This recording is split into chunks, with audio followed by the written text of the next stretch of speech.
Before I begin, I want to be clear.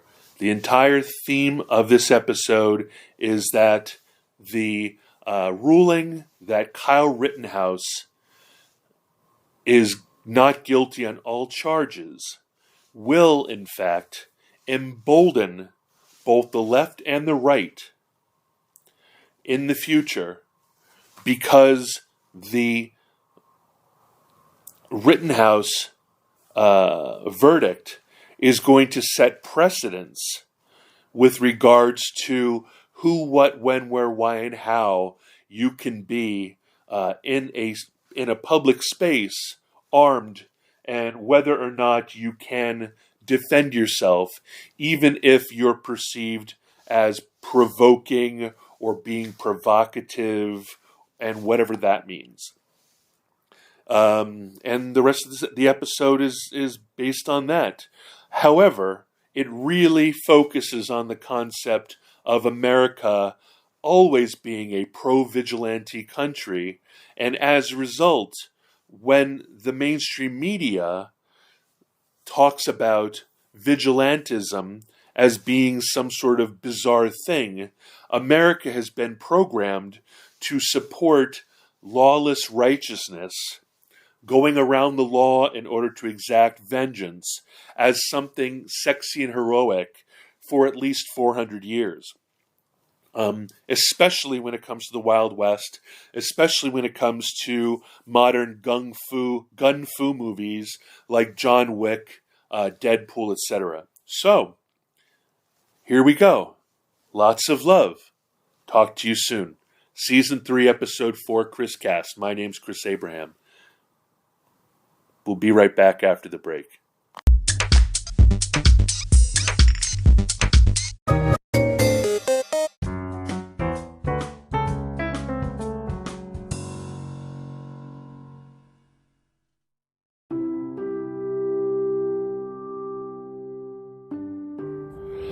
Download the free Anchor app or go to anchor.fm to get started. It's where I started my podcast. It's where I edited my podcast. It's where I put sound design into my podcast. And it's where I monetize my podcast. And it's from where I share my podcast to every single other podcast platform. It's the place that I decided is the easiest and best place for me to podcast. Thank you. Check it out.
Welcome. This is Chris Cass, Season 3, Episode 4, Anti-Vigilantism, or Anti-Vigilantism.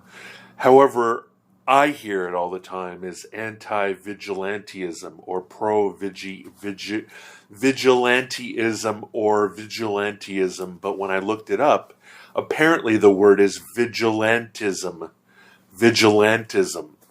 Anyway, we're going to talk about vigilantism in the wake of the Kyle Rittenhouse verdict, which was completely innocent of all counts. And while I'm not going to go into much moral or ethical response, I am going to talk about what I know about defensive law. I am not a lawyer, and I will also talk about what a vigilante is and why America and the world, but mostly America, has been incredibly pro-vigilante since before the advent of the comic book, and we'll go into the ubiquitous nature of the vigilante as defined well outside who you might think would be the vigilante in this narrative, which would be, the Joker in the movie, and the Punisher in his series of comic books and movies. They're not the only ones. Most of your heroes are vigilantes. Most of them are not law enforcement officials, and even law enforcement officials are not allowed to mete out vigilante justice. We'll come back to this after the break, but that is pretty much my TLDR. Too long didn't read synopsis. I'm going to try to do them all this way so that you can just stop now and move on to the next podcast. Ciao.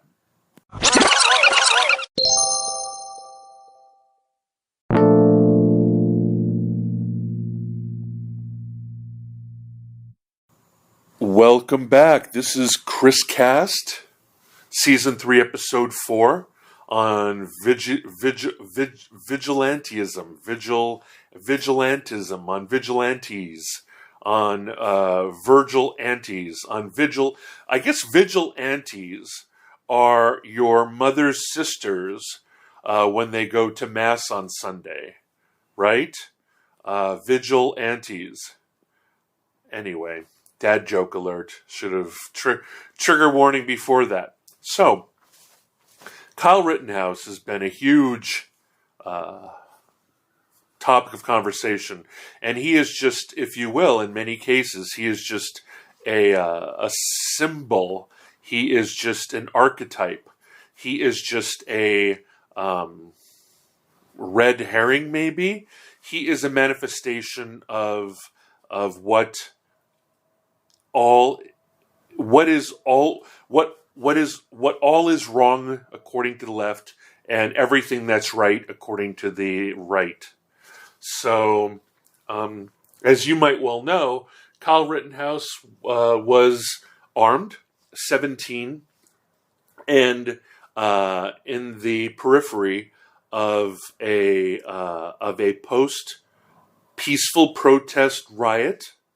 And from the beginning of the day, that day until all the excitement happened, he was hanging out with his bunch of militarized buddies, supposedly protecting private property, car lots and so forth, that had already been rioted and looted and destroyed the night before. So there was very little for them to do that night. They were basically there, and I will agree on the left in that they were basically there as a line in the sand, as a stake in the ground, to say no more. And that is easily that can be perceived as being I guess aggressive. That is an aggressive act, to stand around with shotguns, with pump shotguns and rifles and bolt action rifles and AR-15s and even AR-15 pistols and body armor. Nothing happened during the protests. I assume that they were there all day. The official story, not the lie story that's on the media, but the true story is that his buddy, who's 18, bought him with his money, with Kyle's money, bought him an AR-15, a full-length, non-SBR, non-AOW, non-pistol AR-15, semi-automatic sporting rifle, and then kept it in that 18-year-old purchaser's gun safe that was owned by his dad in Kenosha, Wisconsin. So, At no time did anybody cross state lines with firearms. In no times did the Kenosha kid possess that firearm unlawfully in Illinois. Everybody's talking about crossing borders, border crossing, crossing with guns. Strangely enough, Wisconsin is a lot freer of a gun rights state than Illinois is. Rural Illinois, maybe less so than Chicago, but everybody knows that Wisconsin is a, quote, freer state than Illinois is. So by crossing borders from Illinois into Wisconsin, he was actually crossing into much more gun-friendly land than he would be in Illinois. Now, gun ownership is not residency based. It is location based. While you cannot purchase a firearm, well, no, you. And here's the thing: you cannot. I don't think you can buy pistols in a neighboring state, but I believe that you can buy rifles in a neighboring state. In Virginia, when I was buying pistols, I couldn't go to West Virginia or Maryland or D.C. or wherever, Tennessee, Kentucky, to buy a pistol. I had to either buy it here at a local gun store, or I had to buy it, let's say, in Maryland at a Dick's or at another sporting goods store. I would have to buy it there, but then have it transferred from the store to a gun broker, a gun reseller, a licensed gun reseller. It's called a FFL license, Federal Firearms License. So people in Virginia who have an FFL can buy and sell firearms. They can also broker deals across the postal system and between states. So if I buy one in Maryland, I will have it transferred via UPS or FedEx to someone in Virginia, such as another Dick's Sporting Good, or to an FFL who could be a private citizen or someone who works in a gun store or whatever. So the concept of crossing state lines with the firearm has a lot of importance in places like if I were to go from Virginia, where I can have guns all over my car, actually only as a concealed carry owner, but let's say as a regular owner with a rifle, I could have a rifle in a gun rack in the back of my pickup. I can have it in my trunk or whatever. But if I go into Maryland or DC, I have to secure those firearms. I have to separate the ammunition from the firearm. I have to put the firearm into a locked box. I don't know if this is true, but I might have to not have the magazine in the firearm. And I don't know if this is true, but there might be states where you actually have to disassemble the firearm into its component parts, then put it in a lockbox, and then make sure that the ammunition is separate. And in a state like New Jersey, you have to do all the above, but you also cannot possess jacketed hollow point or hollow point type of defensive bullets in that state. So every state is different and all that other kind of fun stuff. So this is the preface. This is the hors d'oeuvres. This is the hors d'oeuvre before the meal in the next segment. I just wanted to kind of share about gun ownership. I didn't know that open carry by a 17-year-old was legal. I did know that an adult, and by the way, this might not make any sense to you, but in America, post 2005 or 2006, and outside of California and the other unfree states, the states that have strong gun control, in every other state, including Wisconsin, an AR-15 with a 30-round magazine, one in the chamber, 16-inch or greater barrel, etc., is considered just a regular sporting rifle. It is not a weapon of war. It is not an AK-15. It is not an AK-47. It's not an M16. It is a semi-automatic, high capacity, which is not a thing. It's not a big deal in most American states. You can have 100 rounds or 50 rounds or 30 or 10 or 5 or 0.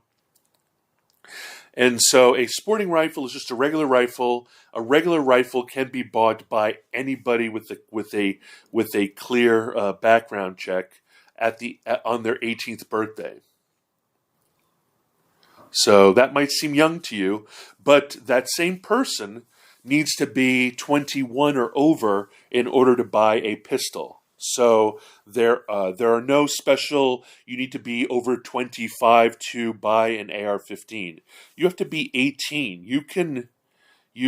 And apparently in many states, because of hunting and so forth, you can open carry over your shoulder.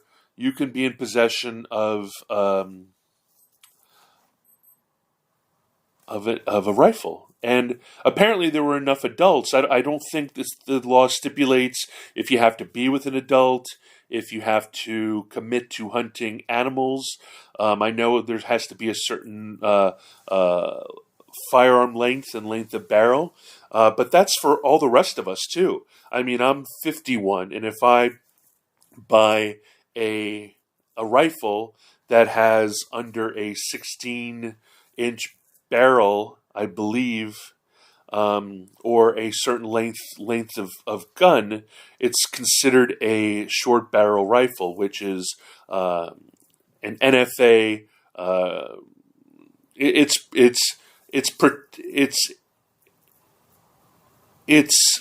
licensed and tracked the way you would any type of exceptional firearm, such as a full automatic M16 or a full automatic Uzi or a full automatic or an NFA device is a suppressor. You need to have a tax stamp and be and get a specific permanent license to own a suppressor, to own a short-barreled rifle, to own any other weapon, to own a short-barreled shotgun, all these other things. I mean, there's a loophole now called the AR-15 pistol, the AR-15, the AK-47 pistol, and the I guess there is a pistol version of the shotgun now, which looks basically like a sawed-off shotgun to me. Anyway, those things cannot have butt stocks, but they can have a thing called a brace. Look it up. It's amazingly. I understand why the BATF, the Bureau of Alcohol, Tobacco, and Firearms, and explosives. I know why it's such a political position, because there are so many loopholes in the law now that it's all the laws against short-barreled rifles and short-barreled shotguns have now become laughing stock, because you can find ways around that to make them perfectly legal and perceived as a pistol. I get it. It's weird. I think it's cool because I like short-barreled rifles, but it's weird. All right, so let's get back to vigilantism. I know this has been a bit of a rant. I do not use notes. That might be amusing to you. That might be frustrating.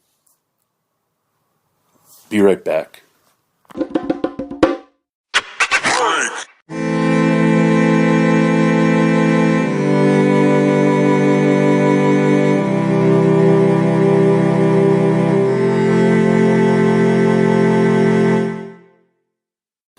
Welcome back, welcome back, welcome back. This is Chris Cast. My name's Chris Abraham. This is Season 3, Episode 4. I'm going to talk about vigilantism now. Someone just gave me the definition of vigilantism, and I hate quoting.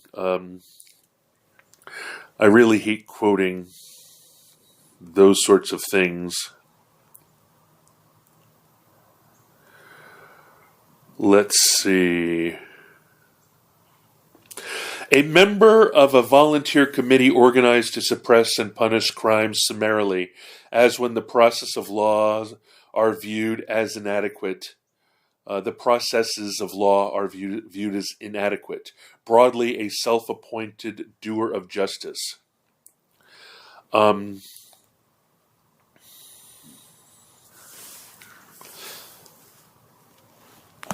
So, that is supposedly illegal. However, every single hero of every single hero in all of storydom, including police and so forth, who pursue justice at the tip of a spear, at the muzzle of a gun, and pursue someone down, hunt them down, and bring them to justice with extreme prejudice. I'm not talking about necessarily people who end up in a lasso of truth and end up being left dazed and confused for the police. But even them, even those people who are not who are left for the police to bring them to jail with a note saying, "From your friendly neighborhood Spider-Man," these are still vigilantes. I mean, this perception that vigilantes are only killers is not necessarily the full ramifications of vigilantism. Vigilantism is taking the law into your own hands. One might say that Batman is not a vigilante because Commissioner Gordon or whoever it is enables him or has deputized him to do these things. But even so,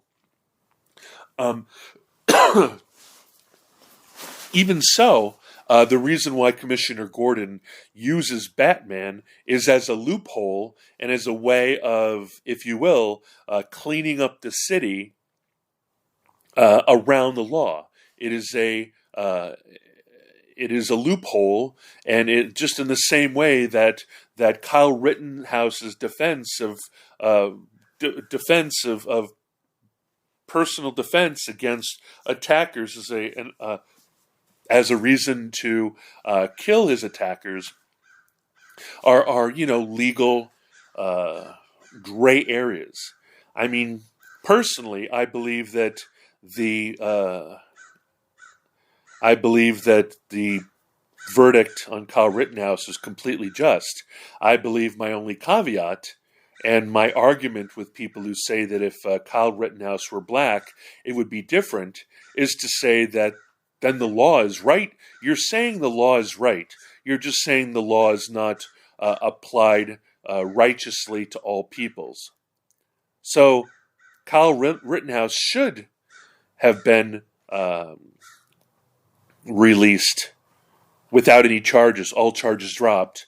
And what you're saying is that the law is not equally applied to people of color. I agree. I agree that that the law applied to Kyle Rittenhouse is arguably not also fairly shared with poor people, with the mentally ill, and with, of course, minority peoples and peoples of color, especially Black Americans. So that basically is saying that Kyle Rittenhouse's defense is a gold standard upon which all other people should be held. Not Kyle Rittenhouse should be thrown to the lions just like all other people who do not have the money, the profile, the support, etc. Those people who fall through the cracks. So I don't understand. I don't understand. It's basically saying my parents were alcoholics and abusers, so you should not have a healthy, happy family because I didn't have a healthy, happy family, and we should all live in unhappy, unhealthy families. Like, that doesn't make sense. Or it could mean that, and this is what I think might be truer, is that the rule of law as it stands in America is white supremacist and ergo racist, and ergo clearly defined as a way to keep people of color down and poor people down. It is and that is arguably possibly true. That is arguably possibly true, but I think that everybody needs to be protected. Everybody needs to have their day in court, and everybody needs to be innocent until proven guilty. And I believe that what this is saying, and I'm using judo against the people who believe that Kyle Rittenhouse was had a verdict in his favor, not because of the law, but because of his color. I would say that the law is completely clear, and the justice, the judge was just, and the jurors were just, and I believe that in many cases that this was the perfect example, the perfect precedent that needs to be shared around to poor people, immigrants, people of color, and especially ADOS, Black Americans, African Americans. So back to vigilantism. I mean, every movie I see is about revenge. It's about vengeance. It's about going out and hunting down someone when the law betrays you. They're all about, from the Punisher, who is out there to go ahead and get vengeance against the people that killed his family, to my favorite Pulp Fiction novel character, Mac Bolan, who had a war against the mafia and exacted vengeance, vigilante justice against the mafia of the Northeast and in California, and eventually got the begrudging respect of the police and the people. All these stories end up with a man of the people. The vigilante becomes a man of the people. The vigilante becomes a populist prophet. The vigilante becomes a hero. The vigilante becomes a superhero. I mean, Deadpool fires guns. It used to be killing, blatantly killing people on John Wick is a vigilante hero. John Wick might have a code. Most vigilante heroes have a code. Do not kill women or children. Do not kill civilians. Do not. But, ergo, all vigilante heroes, all vigilantes aspire to, in their perception, only exact vengeance and vigilante justice on people that they perceive as criminals. Now, who is a criminal? A criminal is only the person who is considered a criminal after the justice system gets through with him. Right?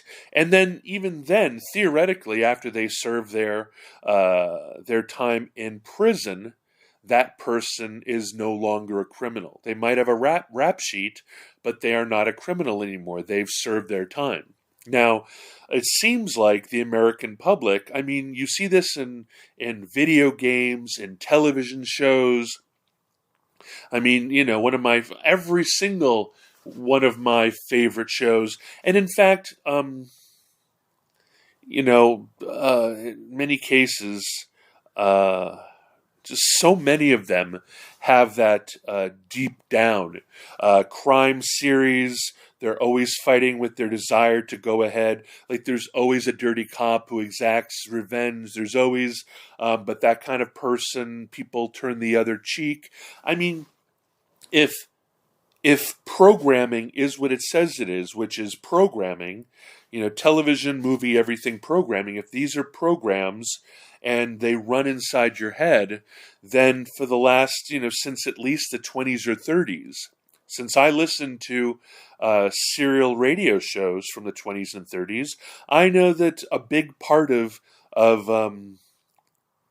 of gumshoe, serial radio shows and other types of shows, and shows like The Green Lantern and The Spirit and whatever, also a bunch of the other ones. It's always about the Green Hornet, is that right? The Green Hornet and The Spirit and all these other guys who aren't lawyers, who are out there gunning for people, who go above and below the justice system, are all considered vigilantes, and they're American heroes, from the Marvel universe to the DC universe to Gun Fu, to John Wick, to the movie The Joker, to I don't know how many television shows. I can just think of Blacklist right now. It's all about vengeance and revenge. The FBI is just being a fool, or maybe being complicit. There's a lot of programming where the cops know that their hands are tied and tap a vigilante, whether that's a former Navy SEAL, former Spetsnaz, former asset. Even that series that I enjoyed a little bit, the 3 Days of the Condor, or whatever, ended up being, in many cases, a vengeance plot. So, I guess what I never said, and I'll say the premise at the beginning before the TLDR, my premise has always been that when I watch MSNBC, CNN, etc., fret publicly and in tears that the precedent that the Kyle Rittenhouse trial resulted in, which is you can go into a public area in a city, you can go with a firearm into a riot, and you can stand around implicitly saying, "I dare ya. Do you feel lucky? I dare ya. Do you feel lucky?" And if the first person feels, for whatever reason, provoked enough, that's the thing about provocation. If you, I'm a 6'3", relatively good-looking white 300-pound guy. And when I was a young man, I would, by virtue of going to a bar or whatever, or out to a nightlife, I could end up being picked on by a shrimp, or by a little man, or by something, by a person who just wants to prove something against me for just being there. I was never armed. I was never jacked, but I was tall, and I was, good looking enough. I could be the target of that kind of targeting, especially if I was talking to pretty girls or whatever, that kind of deal, or if I was having fun or people were laughing around me or whatever. There was always some jerk who wanted to come in and, dominate me. And sometimes I fought, when I fight, I fight to end the confrontation. I'm not pugnacious. I'm going to stop this at all costs. And that was never with any firearms or anything, no weapons at all. But if it came to it, I would, pick up a table and throw it and knock them over the head with it, which is in fact illegal, right? Any type of assault is illegal. So none of those things are good, especially if you're carrying a weapon. But if you're going to define, I want to know how it can be legal and acceptable and so forth. Like um, it's not like the places that these riots are happening are hallowed land, right? If nobody has a right to riot, and also maybe nobody has a right to stand around with an AR-15. But I would say that rioting and destroying a city is as much provocation to response as is standing around with body armor and AR-15 while being white. They're all provocative acts. Staying at home and not attending a riot, or when the peaceful protest turns dark, dark is in dangerous and rife with danger, then leaving and dispersing is always a smart idea. Um, Now that everybody's a journalist, I guess the only good stuff starts happening when the violence starts. All and honestly, the panopticon and the ubiquitous cameras, including drones, who knew, and local doorbell cams and people's dash cams and their phones and their GoPros and et cetera, et cetera, et cetera, means that in the future, more and more crimes will be based on visual evidence rather than hearsay or um, you know oath taking and then giving your truth and so forth. He said, she said. So it will be interesting.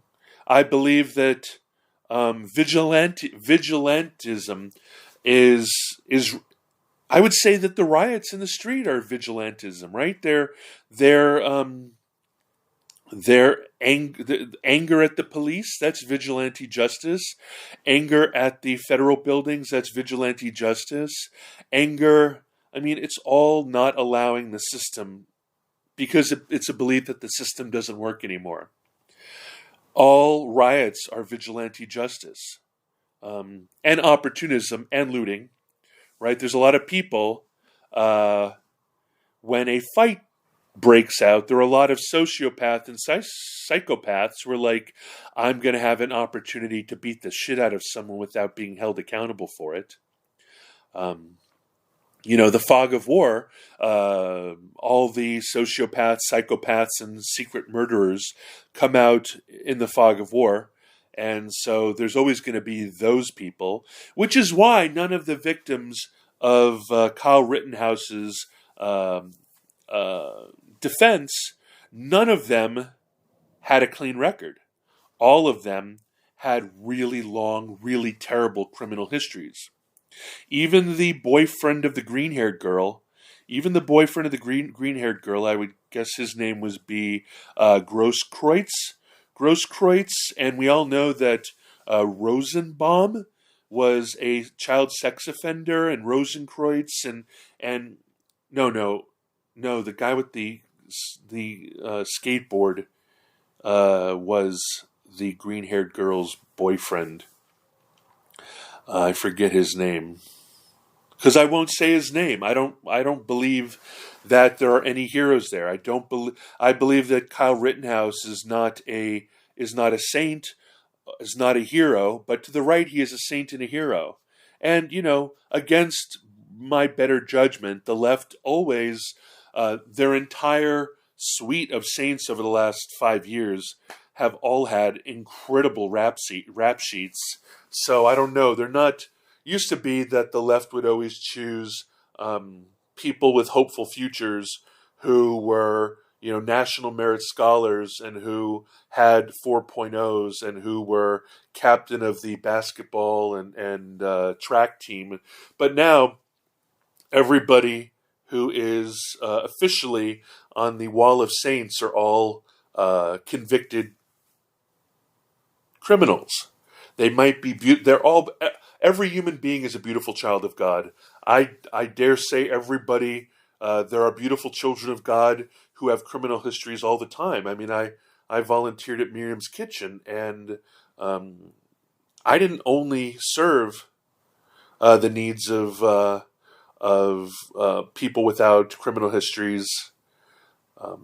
And I personally believe that people who come out of jail need a place to live, and they need a place to work, and they need an honorable life. I believe that do your time, do your crime, do your time, but afterwards you need to land somewhere. You need to be loved and supported.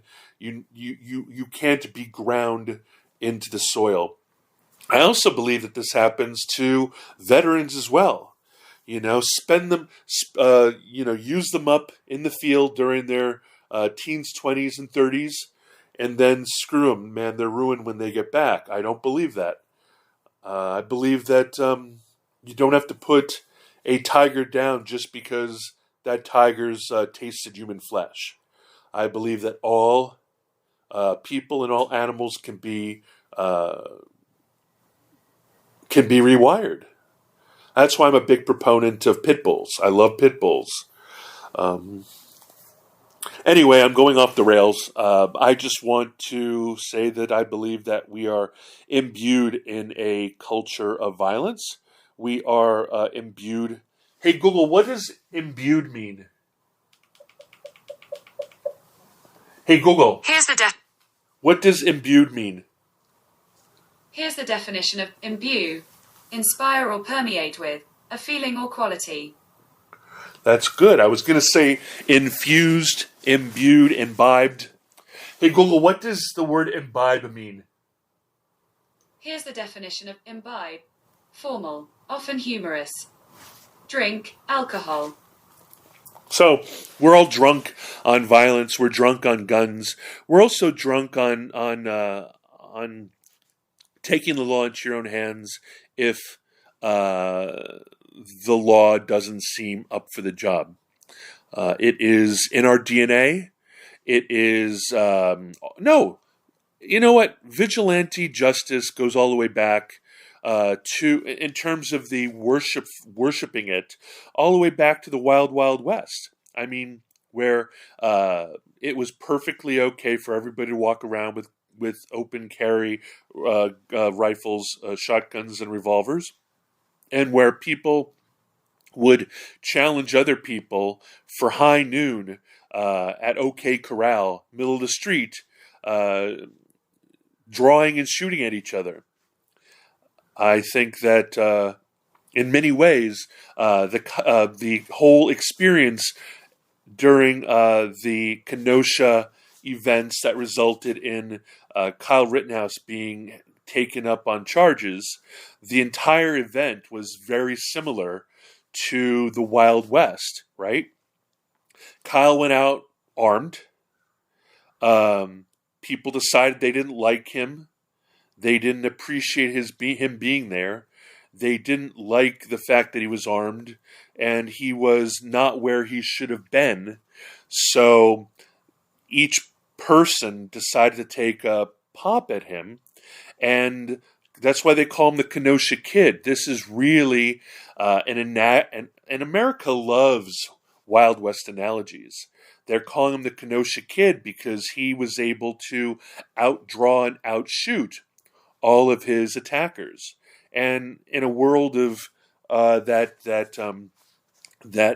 has multiple federal holidays based on winning wars, and also unofficial holidays based on the anniversaries of Army, Navy, Air Force, and Marines, we live in a world that that lionizes and worships armed violence. And as a result, I do agree with all y'all that this verdict, coming out completely not guilty on all counts, is going to embolden everyone involved. Everyone involved is going to be emboldened, and the 2022 word of the year will be vigilantism. So that's it. That's all I got. Talk to you guys soon. Aloha, mahalo, love you.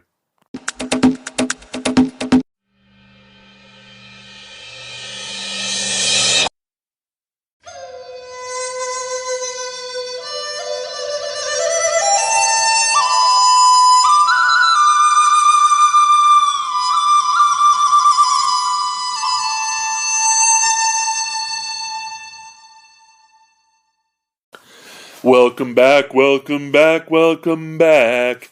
This is Chris Cast, Season 3, Episode 4 on vigilantism. My name's Chris Abraham. I'm at chrisabraham.com. On Twitter, I'm at Chris Abraham. On Instagram, I'm at Chris Abraham. On YouTube, I'm at Chris Abraham. On Reddit, I'm at Chris Abraham. /u/Chris Abraham, you know what I mean. On Facebook, I'm Chris Abraham. On, I believe on TikTok, I'm Christopher Abraham. On, I don't know. On, my phone number is +1 202 352 5051, and that connects you to my text, to my Signal.